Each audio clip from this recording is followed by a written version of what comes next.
And our next guest is Lieutenant Dave Simon from the Michigan State Police. If you recall, a few weeks ago, Councilmember Wendt and Chief Leip and I met with the State Police regarding some of the questions that Council had at the previous meeting, and he's just coming tonight to give a brief update on that meeting and any other issues he'd like to talk about. Good evening. Thank you for this opportunity. I guess I'd like to start off with a couple months ago, then Captain, now Lieutenant Colonel Arnold, spoke before you all to give you an overview and a commitment to the State Police, to the City of Saginaw, and to the Saginaw Police Department. With Mr. Early's departure, and now with Mr. Morales now here, I again would reaffirm that to Chief Leip and to Mr. Morales and the City Council that obviously the Governor and our Director has made safety of Saginaw and several other cities very important. Captain Arnold has now been promoted to a Lieutenant Colonel in Lansing. He's going to continue his support of our operations here, so I would just like to reaffirm our State Police commitment to bringing safety here in Saginaw, working with the Saginaw Police Department. Back on October 4th, Chief Leip facilitated a meeting between the State Police, the Saginaw Police, the City Manager's Office, and Mr. Wendt to go over some concerns that were raised to Mr. Wendt by some of his constituents. And then they asked tonight that we come and talk about some of those things before the whole council so that you hear it from all of us and maybe allow you an opportunity to ask some questions if you have some. One question raised was video audio recording equipment used by the State Police. All of our cars are equipped with that equipment. Traffic stops are recorded. Those types of things are recorded. That was one concern that was raised. So yes, our cars are equipped and that equipment is used. Second point that was brought up was diversity training that our officers may receive. At the recruit level, they receive mandatory 4 hours training as part of their recruit school training. In addition to that, once they graduate recruit school, the first 5 years of their career, they're brought back to Lansing for 1 week of training. And then after that 5-year period, we have a 3-year in-service cycle with additional training brought up. Cultural diversity and racial diversity training has been taught at several of those schools throughout the year. We're just in the start of another 3-year cycle. Our training academy said it's not part of the current 3-year cycle, but that is something that is brought up. So officers are trained. To that end as well, the officers that were on temporary assignments in Saginaw, Flint, and Detroit the last 2 summers have part of their training has included racial and cultural diversity, a 2-hour block. So officers have received that when they've been put into the secured cities. So those areas are being covered. Also to that end, we talked about recruiting efforts that we have in our inner city areas. We talked to Mr. Wendt about the continuing recruit schools that we have, and that we are having recruiting drives in our inner city areas. We're in the process of developing testing and recruiting events here in the city of Saginaw. One of our community service troopers, Trooper Liz Hunt, is working with our recruiter, identifying areas where we can do testing and where we can do events to help recruit people. So we had talked to Mr. Wendt about any people that you feel are qualified, encourage them to contact us, and we'd be more than happy to get them into the selection process. We talked about Lieutenant Jenkins, currently now at Bayonet, had brought up an issue raised that was in the media about police jump outs in the neighborhoods. And we discussed that the State Police do not participate in random jump outs in any neighborhoods, not with us or not with the Saginaw Police Department. What may appear as a jump out, if somebody is just watching it, typically are investigations where all of our crime fighting efforts are data driven. We look at crime reports, we look at calls for service, we look at where arrests are made, where high traffic areas are made. So We will use undercover officers and unmarked cars to watch some of those areas, and what may appear or be reported as officers just showing up and jumping out are typically not that. It's a data-driven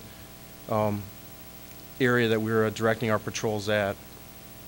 We talked about media coverage for MSP-related community efforts, some of which Mr. Wendt didn't know about, so it may have not been addressed. One area was our MILA, our Michigan Youth Leadership Academies. We ran 2 academies this summer here in Saginaw with Saginaw kids. 25 boys and 25 girls were taken to our academy, and they spent a week with recruit training and leadership training.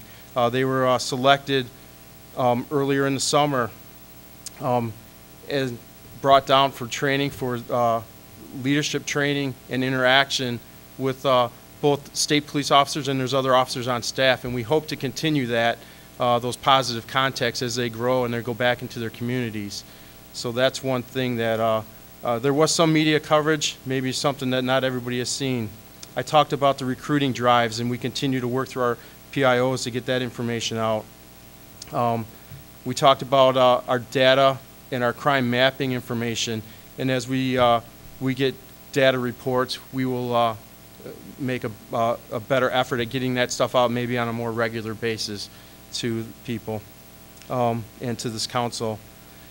Light Up the Night is a current program that we're working with several agencies, the Saginaw Police Department, ourselves, Crime Stoppers, the Saginaw County Sheriff's Department, United Way, Walmart, and Consumers Energy. We started this about 4 weeks ago. It's about a 12-week program that we're on selected nights doing walking through neighborhoods. Consumers Energy is donating CFI bulbs for people that may need them to help light up their porch. We're walking the streets. We're talking to people that are out there. We're talking to the homeowners. We're knocking on doors. Walmart has donated flashlights. We've had a lot of participation through a lot of the neighborhood groups that they show up, and even last week when it was raining out, we probably had about 30 or 40 people that were there that were out walking with us, and it was a good showing. Those continue, so I guess we're about 4 weeks in, so we have about another 8 to go. There is one tomorrow night in the Northmore neighborhood area, and they're going to check in at Stone Elementary School at about 8 o'clock. So anybody that would be interested in that, that is one that we are, that's the next one. Something that is just coming to fruition now is a program that our director has worked with Michigan Prophetic Voices and other religious organizations called Caution. It's Community Action, United Team in Our Neighborhoods. And it's a program, a partnership between the police and clergy of all faiths in area to develop teams that will come out to areas when there is a critical incident, a shooting, or other types of things to help involve the citizens more, to know their neighbors, to come out as witnesses, to come out and report crime. This is something that our department's been working with Prophetic Voices to get together, and we should be getting something out in the media here in the next week or so, asking for any interested clergy to come forward. We'll work through our PIO, and I know Pastor Campbell has been involved in several of those meetings, so he knows of what's going on behind this and the drive for it. But they're going to pilot that in the Flint area and in the Saginaw area, and I'm going to look to our community service troopers to really push that, to bring more of the clergy involved in the neighborhoods and get the people behind some of these, clearing up some of these crime areas. We talked about attending city council meetings and other meetings more frequently. So as we see fit, talking with Chief Life and with Mr. Morales, we're very open to coming and giving updates on our efforts that we're doing here. So we're going to try to continue that. Finally, we talked about procedures for citizens that might have complaints about contacts they've had with my troopers, and we've provided the address and phone number to our post for people to contact. there was an incident specifically that Mr. Wen had talked about, and that individual still today has not reported that to any of our people. We're very open to that. We expect that our troopers do their job. They're going to be firm, but we expect them to be fair, and I expect them to be professional. And any complaints otherwise we want to know about, and we will deal with that. So I've made that clear to Mr. Wendt and Mr. Morales and Chief Lipe. So they should be directed to our post if there's any issues that they have. We talked about our increased presence at the Saginaw Police Department and what we did to bring up some of our numbers. Our directed patrols currently are staffed with 14 troopers and 2 sergeants. In addition to that, we've added people to assist the Saginaw Police Department's Detective Bureau to investigate homicides, to investigate major crimes, and to also try to reduce the backlog of just the regular cases that they have. To that end, we currently have 3 detective sergeants, 7 detective troopers, and 2 civilian analysts assigned working at the Saginaw Police Department. Lieutenant Carter is one of my assistant post commanders, and he oversees the directed patrols and the MCU and acts as a liaison with the Saginaw Police Department.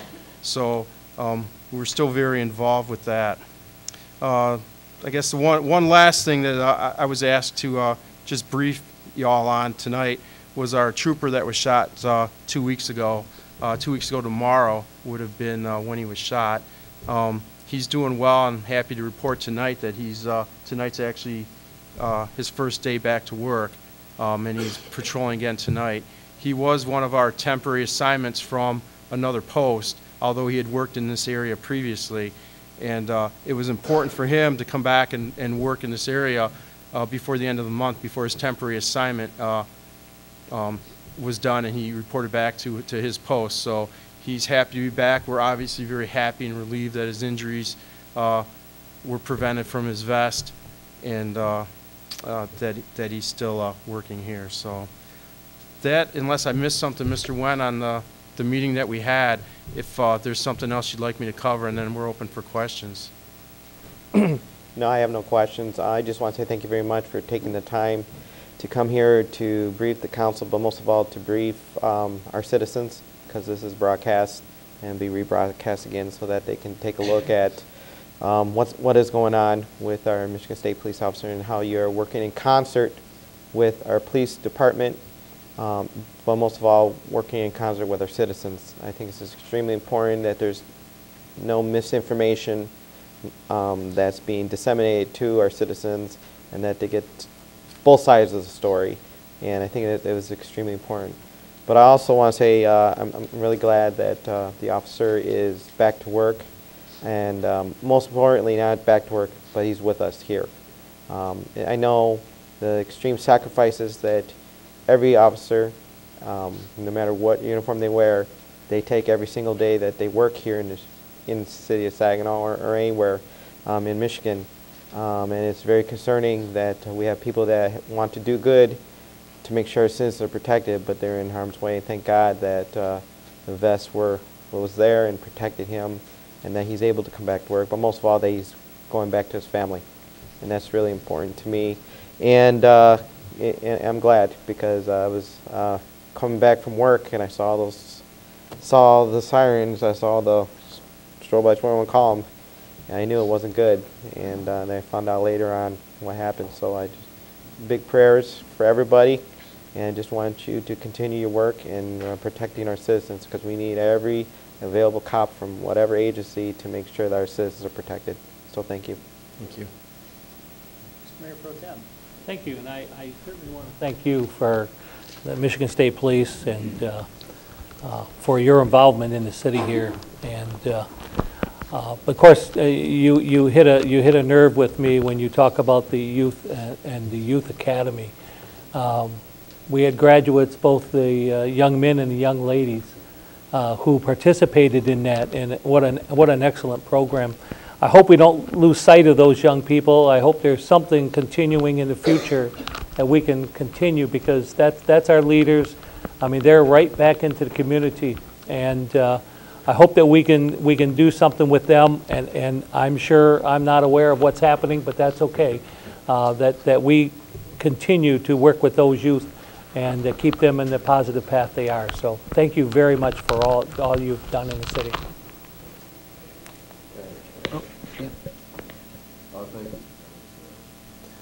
I remember a conversation I had with you, I think it was in this last year, at a 911 meeting, and there you had two of your troopers who had also been wounded in the, was it one or two? One was wounded. Yes, both but two were involved in with it. a traffic stop here in the city of Saginaw that ended violently, and now we have this other officer, thanks be to God, that they're all still with us. And you're to be commended, sir, for your bravery and your troopers' presence here. I was wondering about the, you mentioned 3, 7, and 2 positions that are attached to the detective.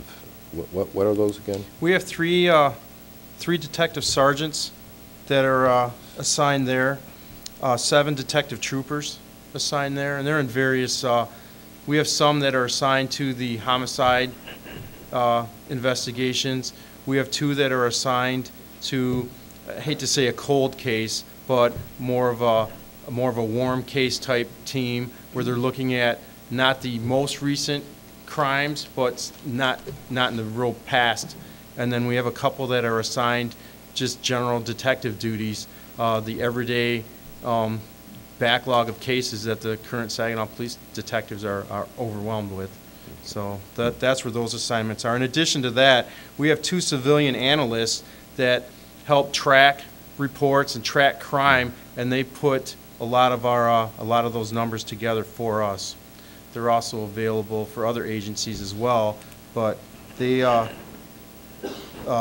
monitor different types of electronic media, open source things like that to try and piece some of the things together that investigators may miss. Great. Thank you. Yes, sir. I know you may not have talked about this with Councilman Wint, but there's another activity that the state police, the city police, and the community are involved in called AllPack. Have you heard of that? I believe Lieutenant Jenkins. Yeah, and, Lieutenant Jenkins is a Trooper co-chair Hunt. along with former State Representative Carl Williams. AllPack stands for Advocates and Leaders for Police and Community Trust. And we meet on a monthly basis. And this Friday we meet at the Christ Fellowship Missionary Baptist Church right down the road here. And we're going to meet with the Citizens Advisory Committee for Police in Saginaw. We're going to meet with the chair of that committee so that we can connect the dots and bring all that together. I just mentioned that so that you get credit for everything that you're doing in this community and the fact that you're working closely with the community. The last time we met up at your post in Bay City, as a matter of fact. Yeah, you did. And they are very productive meetings. There's a whole list of people. I just sent an email to every council member up here about that meeting. You'll get a chance to look at who all the people are that are on that committee. But those things are very productive and worthwhile in order for the community to gain trust in our law enforcement, because it's really all about trust. You know, you talk to people who you trust. And so because we're talking on a regular basis, and it's a fairly new group, and we're trying to connect all the dots, we're trying to help the community learn how to work with you in order to reduce crime. Because it's all about, that's what it's all about. So I want to thank you for the work that you do, and I just wanted to mention that so that the people are aware of it, and that, you know, there are those of us who are working to try and make your job easier. And we appreciate that, sir. Thank you. Councilman Cloris. I want to thank you for what you do and what your group does. And the people that are really grateful are the neighborhood associations, the neighborhood groups. And the reason I say that is because I see that they've kind of livened themselves up. They've reassured their hope. And that's a big step. We really appreciate what you're doing. Thank you very much. Thank you, sir. Thank you.